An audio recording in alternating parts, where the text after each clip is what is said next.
SIT സൂചിപ്പിച്ച വളരെ പ്രധാനപ്പെട്ട ചില പോയിന്റുകളുണ്ട്. അതായത് ഉദ്യോഗസ്ഥരുടെ ഭാഗത്തു നിന്നും ഗുരുതരമായിട്ടുള്ള വീഴ്ച സംഭവിച്ചിട്ടുണ്ട്. മനഃപൂർവ്വം ചില കാര്യങ്ങളൊക്കെ മറച്ചുവെച്ചു എന്ന് SIT തന്നെ റിപ്പോർട്ടിൽ ചൂണ്ടിക്കാണിക്കുന്നുണ്ട്. അതിൽ ഏറ്റവും പ്രധാനം 2019 ഉണ്ണികൃഷ്ണൻ പോറ്റിക്ക് ഈ അറ്റകുറ്റപ്പണിക്ക് സ്വർണം കൊടുത്തുവിടുന്ന സമയത്ത് ഇത് വ്യക്തമായ രീതിയിൽ അല്ലെങ്കിൽ ഇതിൽ രേഖപ്പെടുത്തൽ ഒന്നും തന്നെ ഉണ്ടായിട്ടില്ല. മേൽനോട്ടം വഹിച്ച KS ബൈജുവിന് അവിടെ ചില തെറ്റുകൾ പറ്റിയിട്ടുണ്ടെന്ന് പറയുന്നുണ്ട്. ഒപ്പം തന്നെ മറ്റൊരു കാര്യം, ഈ ദേവസ്വം സ്വർണ്ണ പണിക്കാരൻ അവിടെ ഉണ്ടായിട്ട് പോലും, അദ്ദേഹത്തിൻ്റെ സാന്നിധ്യം ഉണ്ടായിട്ട് പോലും അത് ചെമ്പ് തകിട് എന്ന് മഹസറിൽ രേഖപ്പെടുത്തുന്ന ഒരു സാഹചര്യം ഉണ്ടാകുന്നു. മറ്റൊന്ന്, ഇത്തരത്തിൽ അറ്റകുറ്റപ്പണിക്ക് പോകുമ്പോൾ ഒപ്പിടേണ്ട സാഹചര്യമുണ്ട്. അവിടെ ഉണ്ണികൃഷ്ണൻ പോറ്റിക്ക് പകരം സുഹൃത്തുക്കളാണ് ഒപ്പിട്ടത് എന്ന രീതിയിലേക്കൊക്കെ ചില കാര്യങ്ങൾ SIT കഴിഞ്ഞ ദിവസം ഹൈക്കോടതി അറിയിച്ചിട്ടുണ്ടായിരുന്നു. അതുകൊണ്ട് തന്നെ ഉദ്യോഗസ്ഥരുമായി ബന്ധപ്പെട്ടുള്ള അന്വേഷണം കൂടി SIT ഇപ്പോൾ കടുപ്പിക്കുന്നു എന്നുള്ളതാണ് നിർഭൻ. ആണല്ലോ ഭദ്ര. കാരണം ഞാൻ നേരത്തെ തന്നെ സൂചിപ്പിച്ചത് ഇത്തരം ഭാഗങ്ങളാണ്. ഇത് ചില പിശകുകളല്ല, ഗുരുതരമായ പിശകുകളാണ് സംഭവിച്ചിട്ടുള്ളത്.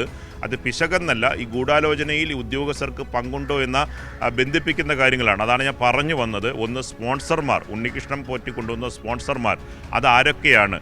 ഈ ഗോവർദ്ധനെയും പോലെ ബെല്ലാരി രാജുവിനെ പോലെ തന്നെ പലരും ഇത്തരത്തിൽ ഈ ഗൂഢാലോചനയിൽ പങ്കാളികളാണ്.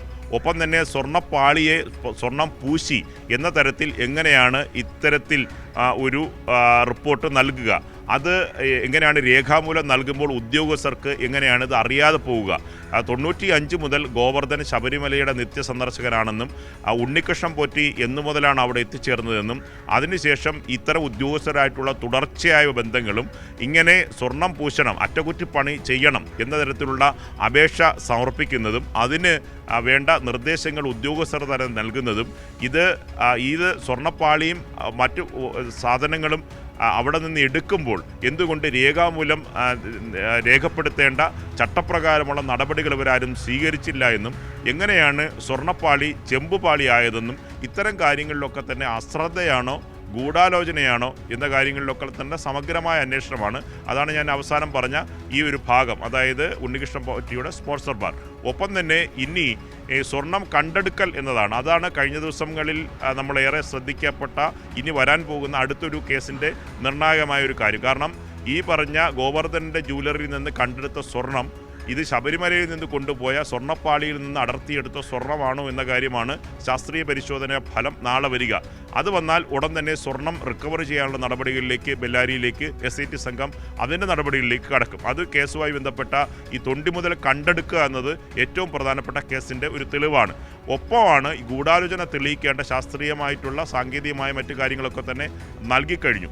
ഇനി നേരത്തെ പറഞ്ഞ മണി, ദിണ്ടിക്കലിലെ മണിയുമായി ബന്ധപ്പെട്ട് കഴിഞ്ഞ ദിവസം വിളിച്ചു വരുത്തി അവരുടെ മൊഴി രേഖപ്പെടുത്തി സ്റ്റേറ്റ്മെൻ്റ് എടുത്താണ് ആ സംഘത്തെ വിട്ടയച്ചത്.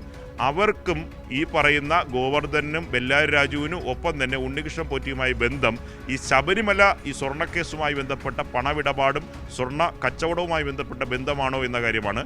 അതുകൊണ്ട് ഒരു സംഘം ദിണ്ടിക്കലിലേക്ക് മണിയുമായി ബന്ധപ്പെട്ട കഴിഞ്ഞ ദിവസം എടുത്ത സ്റ്റേറ്റ്മെൻ്റ് അടിസ്ഥാനത്തിലുള്ള തുടർ പരിശോധനയിലേക്ക് അങ്ങോട്ടും പോവുകയാണ്. അതുകൊണ്ട് ഈ പറഞ്ഞ രാജ്യാന്തര ബന്ധമുണ്ട് എന്ന് ആരോപിക്കപ്പെടുന്ന അന്തർ സംസ്ഥാന ബന്ധങ്ങളുള്ള ഈ കണ്ണികളെ സംബന്ധിച്ച്, ശൃംഖലയെ സംബന്ധിച്ച് ഇതര സംസ്ഥാനങ്ങളിലെ കൂടുതൽ പരിശോധനയും ഒപ്പം തന്നെ ഇത്തരം കാര്യങ്ങളുടെ തെളിവുകൾ സ്വീകരിക്കുകയെന്ന നിർണായകമായ ഘട്ടത്തിലേക്ക് SIT സംഘം പോവുകയാണ്. ഭദ്ര, മറ്റൊരു കാര്യം കൂടി കൂട്ടിച്ചേർക്കാനുള്ളത്, ഇത് സംബന്ധിച്ച് രാഷ്ട്രീയമായി പുറത്ത് പ്രതിപക്ഷ നേതാവ് VD സതീശനും BJP നേതാക്കൾ ഉന്നയിക്കുന്ന SIT സംഘത്തെ സംബന്ധിച്ച് രാഷ്ട്രീയമായ സമ്മർദ്ദത്തിന് അവർ വഴങ്ങുകയാണ് എന്ന കാര്യവും മാധ്യമങ്ങൾ നടത്തുന്ന പ്രചണ്ഡമായ പ്രചരണത്തിനും വലിയ തിരിച്ചടിയാണ് കഴിഞ്ഞ ദിവസം കോടതിയിൽ നിന്നുണ്ടായത്. അവർക്ക് ഈ റിപ്പോർട്ട് സമർപ്പിക്കേണ്ടത് പൂർണ്ണമായി കോടതിയിലാണ്. മാധ്യമങ്ങളുടെ ഈ കാര്യങ്ങളിലുള്ള വ്യവഹാരത്തിനും മാധ്യമങ്ങളുടെ സമ്മർദ്ദത്തിന് അവർ വഴങ്ങേണ്ട കാര്യമല്ല. മാധ്യമങ്ങളും മറ്റു തരത്തിലുള്ള പ്രചരണമല്ല ഇക്കാര്യങ്ങൾ കേസിൻ്റെ കാര്യത്തിൽ നിർണായകമാകേണ്ടത്. അതുകൊണ്ട് ഈ കാര്യത്തിൽ ഒരു തരത്തിലുള്ള സമ്മർദ്ദവും SIT സംഘത്തിൻ്റെ ഭാഗത്തുണ്ടാകില്ല.